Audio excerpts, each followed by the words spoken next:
بسم اللہ الرحمن الرحیم۔ السلام علیکم۔ آج کے لیسن میں ہم مزید کچھ الفاظ معنی اور ماضی بعید کے حوالے سے گفتگو کریں گے۔ مزید کچھ الفاظ معنی جو بہت زیادہ استعمال ہوتے ہیں فارسی کے اندر وہ یہ ہیں۔ فارسی زبان میں شلوغ، جس کا تلفظ کیا جاتا ہے شلوغ غین سے، قاف کو عموماً غین کا تلفظ کیا جاتا ہے۔ شلوغ شور کرنے کو کہتے ہیں۔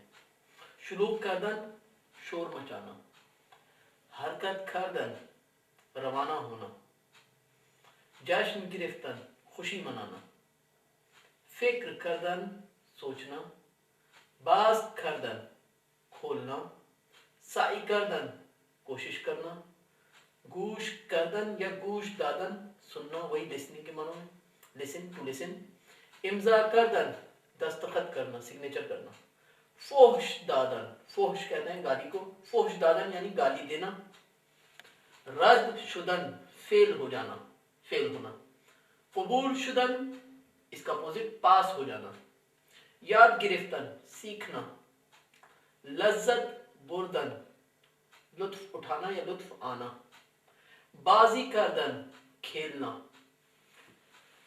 ناظرین آپ دیکھ رہے ہیں کہ تمام مصادر جو آج ہم نے لکھے ان کے دو حصے بنتے ہیں، ان کو ہم کہتے ہیں مرکب مصدر۔ مرکب مصدر کیونکہ یہ دو حصوں سے مل کر بن رہا ہے، ایک اسم اور ایک مصدر ہے۔ مثلا بازی ایک حصہ ہے اور کردن دوسرا حصہ ہے۔ اسی طرح سے تمام مصادر، یاد ایک حصہ ہے، گرفتن دوسرا حصہ ہے، قبول ایک حصہ ہے اور شدن دوسرا حصہ ہے۔ اس طرح کے مصادر کو جب ہم فعل کی صورت میں لے کے آئیں گے تو فعل کی صورت میں لانے کے لیے اس مصادر کا جو دوسرا حصہ ہے ان میں سے نون کو حذف کر دیا جائے گا، نون کو ختم کر کے نون کو نادیدہ لے کے مزید شناسہ فعل اس کے ساتھ اضافہ کیے جائیں گے۔ بازی کردن ماضی مطلق بنانے کے لیے، ماضی کردن بازی کردن یعنی میں کھیلا، کردیم ہم کھیلے، اسی طرح سے تمام۔